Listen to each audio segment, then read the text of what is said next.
आज के अखबारों में मैंने पढ़ा कि हेडिंग थी कि वोटर लिस्ट सफाई अभियान निर्वाचन आयोग पूरे देश में करेगा।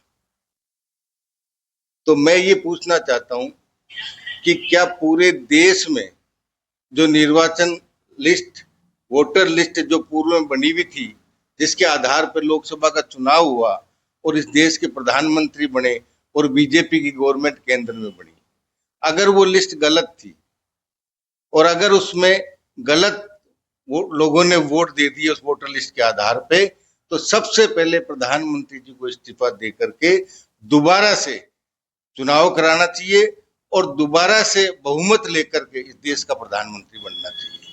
ये तो एक वाजिब बात है। आपने देखा बिहार में इन्होंने वोटर लिस्ट की छटनी करी, कम से कम 80 लाख वोटर अलग कर दिए, उनको वोटर लिस्ट से हटा दिया।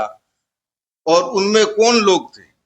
उसमें वो लोग हैं जो दलित लोग हैं, ओबीसी के लोग हैं, जिनके पास न तो 10वीं का सर्टिफिकेट मिलेगा, न आधार कार्ड मिलेगा। बहुत कम लोगों के पास सारे डॉक्यूमेंट्स मिलते हैं।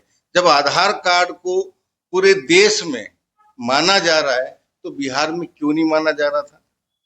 राहुल गांधी जी ने ये बात उठाई तो निर्वाचन आयोग को स्वीकार करना पड़ा कि आधार कार्ड को आधार माना। अब ये कह रहे हैं कि पूरे देश में हम सफाई अभियान चलाएंगे वोटर लिस्ट का। ये निर्वाचन आयोग कह रहा है, ये देश की सरकार कह रही है। तो क्या जो पहले सरकार बनी थी वो गलत बनी थी क्या?